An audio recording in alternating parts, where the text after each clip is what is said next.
नमस्कार दोस्तों, आप लोगों का एक बार फिर मेरे अमेजिंग से यूट्यूब चैनल हिंदी मीडियम में स्वागत है।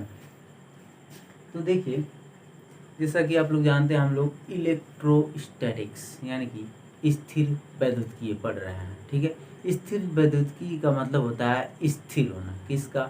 आवेश का। जिसमें आवेश स्थिर रहता है उसी को ही स्थिर वैद्युतिकी कहते हैं। ठीक है, तो देखिए, आज का हमारा जो टॉपिक है वह है एक समान रूप से आवेशित गोलीय कोश के कारण वैद्युत क्षेत्र की तीव्रता। इसको पढ़ने से पहले 2 मिनट हम पिछले वाले वीडियो में जो पढ़ा था उसका रिवीजन कर लेते हैं। पिछले वाले वीडियो में हमने क्या किया था? हमने 2 आवेशित प्लेट लिया था, एक प्लस आवेश था और एक प्लेट पर ऋण आवेश था। ठीक है, और आप लोग जानते हैं प्लस आवेश से जो वैद्युत क्षेत्र होता है वो इससे दूर जाता है, और ऋण आवेश में जो होता है, जो वैद्युत क्षेत्र होता है, वो इसके तरफ आता है। तो हमने मान लिया है एक बिंदु क्या है, इन दोनों प्लेट के बाहर है, वह P है, और मान लिया एक बिंदु जो है P डैश है, वह इन दोनों प्लेट के बीच में। ठीक है, तो आप देखिए, इससे जो होगा प्लस प्लेट के कारण जो होगा वैद्युत क्षेत्र इससे दूर जाएगा। ठीक है, ये मान लीजिए यह पहला प्लेट है, दूसरा प्लेट है, इसीलिए वेक्टर इवन लिखते। और जो ऋण आवेश है इससे वैद्युत क्षेत्र क्या होगा, इसके तरफ जाएगा। यह हो गया E2 हो गया। ठीक है, अब देखिए E1 और E2 दोनों एक ही दिशा में जा रहे हैं, मतलब यह दोनों आपस में ऐड होंगे। ठीक है, जब ये आपस में ऐड होंगे तो एक वैद्युत क्षेत्र का निर्माण होगा। जब वैद्युत क्षेत्र का निर्माण होगा तो गॉस जी का जो थ्योरम था, अनुप्रयोग था, उनका बल्ले बल्ले हो गया। ठीक है, तो चलिए इसको ख़त्म करते हैं और आज का टॉपिक शुरू करते हैं। ठीक है, देखिए आज का जो टॉपिक है उसमें हमें क्या करना है, एक गोला मानना है, गोलीय कोश जो कैपिटल R त्रिज्या का है। कैपिटल R त्रिज्या का मतलब उसका व्यास क्या होगा, 2r होगा। ठीक है, तो देखिए पहले यहाँ पर एक छोटे से फिगर में समझ लेते हैं, उसके बाद यहाँ पर चलते हैं। इसमें क्या किया था, गॉस जी ने एक गोलीय कोश लिया था, इसका त्रिज्या क्या था, त्रिज्या था कैपिटल R। फिर उन्होंने क्या किया, यहाँ से एक वैद्युत फ्लक्स पास कराना चाहा। अब वैद्युत फ्लक्स इससे निकालने के लिए हमें एक गॉसियन पृष्ठ की कल्पना करनी पड़ती है, उसी गॉसियन पृष्ठ से ही वैद्युत फ्लक्स जाता है। तो उन्होंने क्या किया, एक इसी गोले के बाहर गॉसियन पृष्ठ की कल्पना कर ली और इस गोले के अंदर भी एक गॉसियन पृष्ठ की कल्पना कर ली। और फिर उन्होंने क्या किया, जो यह गोले का केंद्र O है, इस केंद्र O से जो गॉसियन पृष्ठ बाहर वाला जो पृष्ठ था उसकी उन्होंने दूरी क्या लिख दी, स्मॉल r लिख दी। ठीक है, स्मॉल r लिख दी, और यहीं पर उन्होंने क्या किया, जो बाहर वाला गॉसियन पृष्ठ था वहीं पर एक छोटी सा त्रिज्या वाला एक छोटा सा गॉसियन पृष्ठ का पार्ट ले लिया और उसी छोटे से पार्ट से उन्होंने वैद्युत फ्लक्स को निकाला। और उसी पार्ट पे जो वैद्युत फ्लक्स निकलेगा, उससे जो वैद्युत क्षेत्र की तीव्रता निकलेगी, उसकी तीव्रता के सहायता से वह पूरे गॉसियन पृष्ठ की संपूर्ण बोल सकते हैं, संपूर्ण गॉसियन पृष्ठ से गुजरने वाले जो वैद्युत फ्लक्स की तीव्रता होती है वह निकाल लिया। ठीक है, तो चलिए अगला देखिए, गॉस जी जो थे वो बहुत ही चतुर व्यक्ति थे। उन्होंने हर एक चीज पे, प्लेट हो या राड हो, सब पे अपना एक गॉसियन नियम लगा दिया। ठीक है, हर एक प्लेट से उन्होंने वैद्युत फ्लक्स क्रॉस करा दिया। ऐसा क्यों किया, वह जानते हैं। अगर मैं नहीं करूँगा तो कोई ना कोई यह काम जरूर करेगा। वैसे ही आपको भी करना चाहिए। आप जिस लिए इस दुनिया में आए हैं उसको पहचानिए कि हमें करना क्या है, और आप वह करिए, क्योंकि आप पढ़ेंगे तभी बढ़ेंगे। ठीक है, तो चलिए अपना टॉपिक लिखिए, फिर पढ़कर समझेंगे। पढ़कर माना किसी गोली कोश की त्रिज्या है, यह ब्लैक वाला जो है यह गोली कोश है, जिसकी केंद्र से दूरी क्या है, कैपिटल R है। फिर जिस पर प्लस Q आवेश एक समान रूप से वितरित है। देखिए जहाँ पर आवेश एक समान रूप से वितरित होती हैं वहाँ पर जो वैद्युत क्षेत्र की तीव्रता होती है वह भी समान ही होती है और एक ही दिशा में होती है। ठीक है, इससे कोई कंफ्यूजन नहीं होना चाहिए। ठीक है, और देखिए यहाँ पर हरे रंग का जो डॉट डॉट है यही गॉसियन पृष्ठ है। जो हरे रंग का डॉट डॉट है यही गॉसियन पृष्ठ है। अब देखिए ये हमने पूरा मान लिया है। अब देखिए यहाँ पर एक आ रही है और एक ये भी कैपिटल आ रही है, स्मॉल आ रहा है। अब यहाँ पर देखिए, यहाँ पर अगर आप ध्यान से देखेंगे, दिमाग लगाएंगे तो यहाँ पर आपको कंडीशंस दिखेंगे। कंडीशंस क्या देखेंगे? देखिए एक कंडीशन कब होगा? जब small r greater than r के बराबर होगा। देखिए बाहर वाला गोला अंदर वाले जो गोले को उससे बड़ा होगा। एक कंडीशन क्या होगा? मान लीजिए यही गॉसियन पृष्ठ हो, यानी कि small r equal to capital R हो, और एक कंडीशन इस वाले गोले से बनेगा जब small r less than capital R हो। ठीक है, ये तीन कंडीशन बनेंगे और इसी तीनों कंडीशन पे हमें वैद्युत क्षेत्र की तीव्रता ज्ञात करनी है। ठीक है, अब देखिए हमने क्या किया है, जो बाहर वाला गॉसियन पृष्ठ है उस पर हमने एक छोटा सा पार्ट, एक क्षेत्रफल क्या ले लिया है? डीए ले लिया है। अब देखिए यहाँ पर डीए इसलिए लिए हैं, देखिए आप जानते हैं जब हम बहुत ही अति सूक्ष्म पार्ट लेते हैं तो वहाँ पर हम डी का यूज करते हैं। अब देखिए जब हमने टॉपिक को शुरू किया था वहाँ पर घन कोण पढ़े थे और क्षेत्रफल वेक्टर पढ़े थे, तो हम जानते हैं जो क्षेत्रफल वेक्टर होगा वह वस्तु की, मान लीजिए कोई वस्तु है, यहाँ पर क्षेत्रफल ए है, इसका जो क्षेत्रफल वेक्टर होगा इसका विलंबवत होगा डी ए वेक्टर। ठीक है, यह सब हम लोगों ने पढ़ लिया हो और उम्मीद है कि आप लोगों ने भी पढ़ लिया होगा और आप लोगों को समझ में भी आया होगा।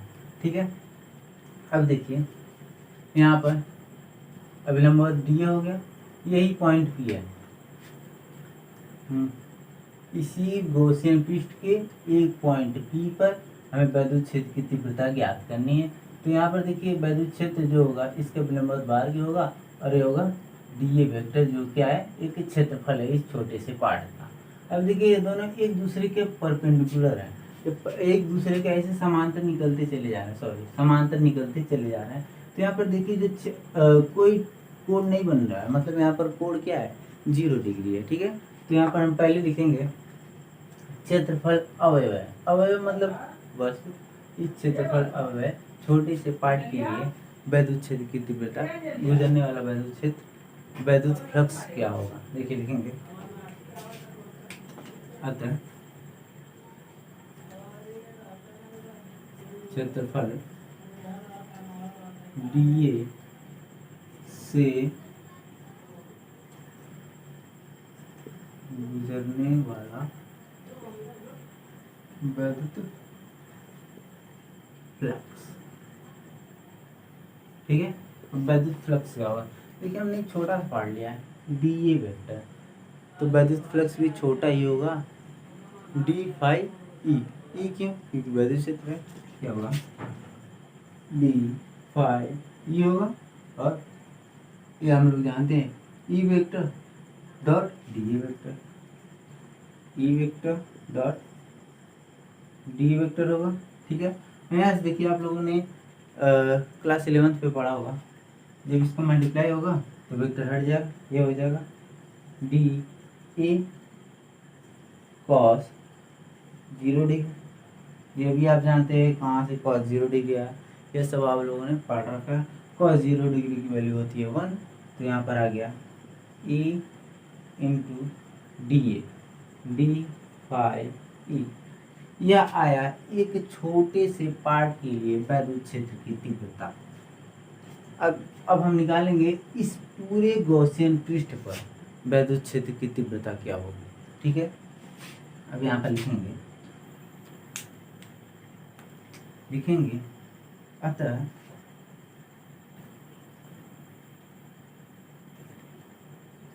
संपूर्ण गॉसियन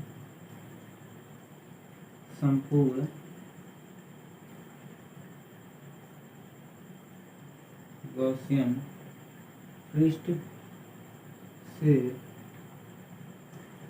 गुजरने वाला वैद्युत फ्लक्स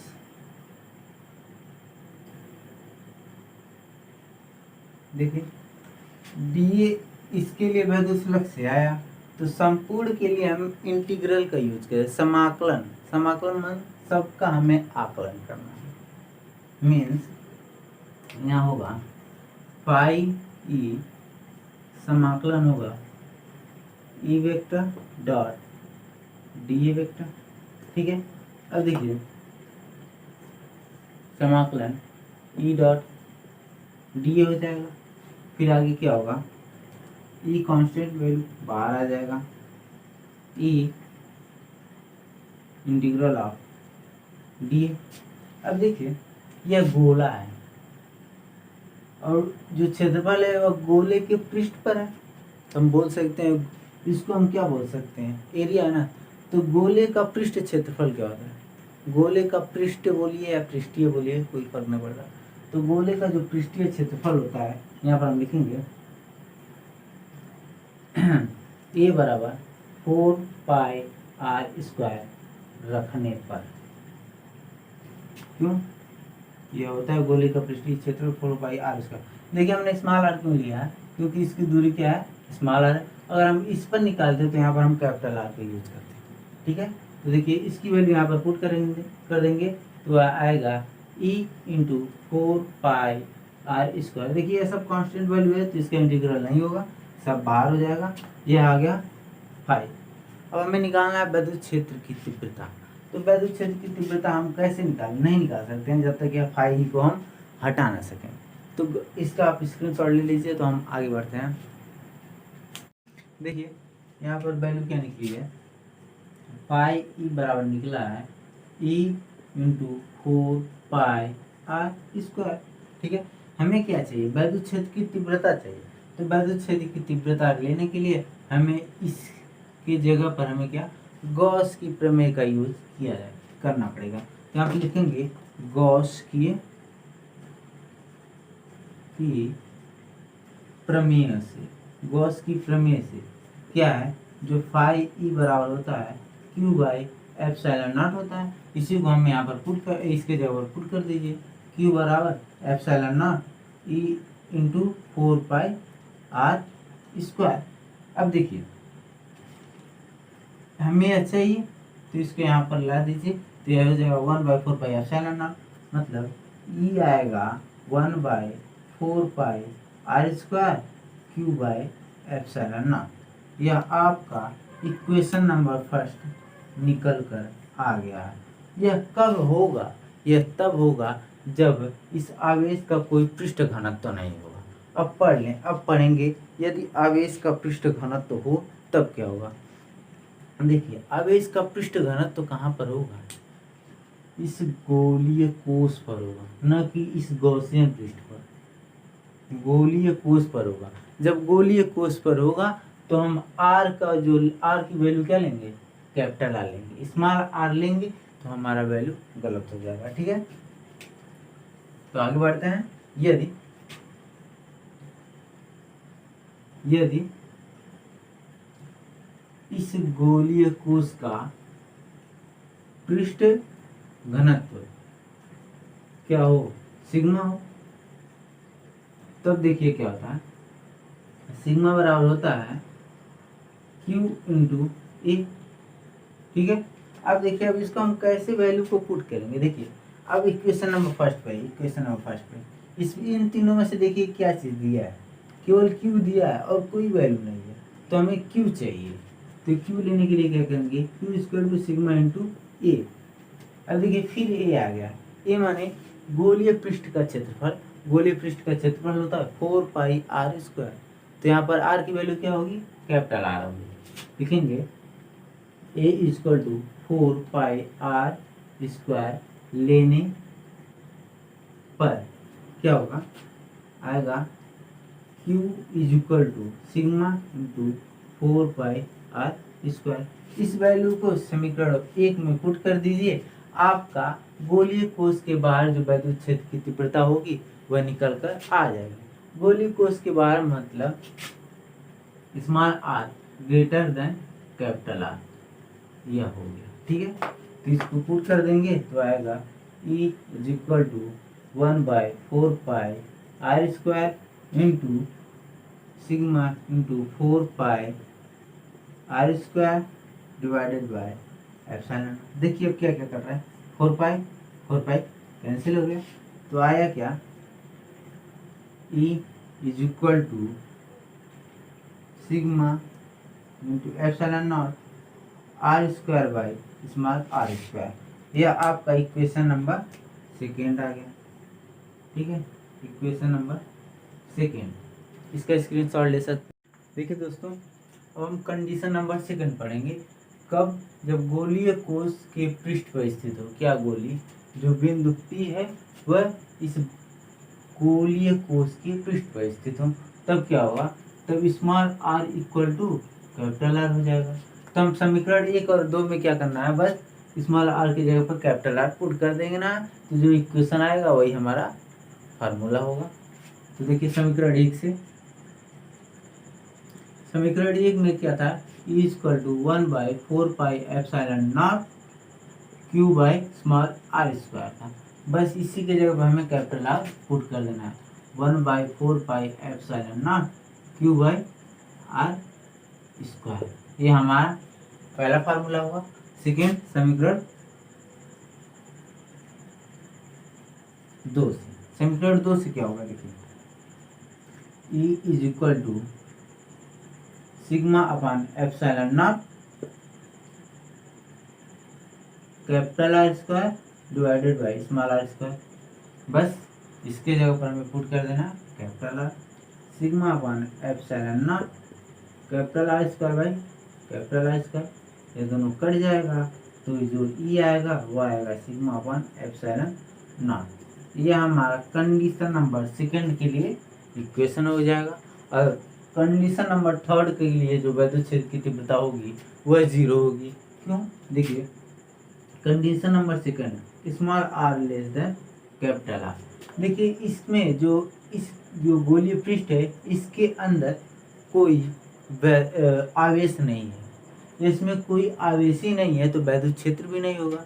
जब वैद्युत क्षेत्र नहीं होगा मतलब E की जो वैल्यू होगी वह 0 होगी। ठीक है, तो आज के लिए बस इतना ही। अगले वीडियो में पढ़ेंगे अचालक गोलीय कोश के कारण वैद्युत क्षेत्र की तीव्रता। ठीक है, तो पढ़ते रहिए, बढ़ते रहिए। धन्यवाद।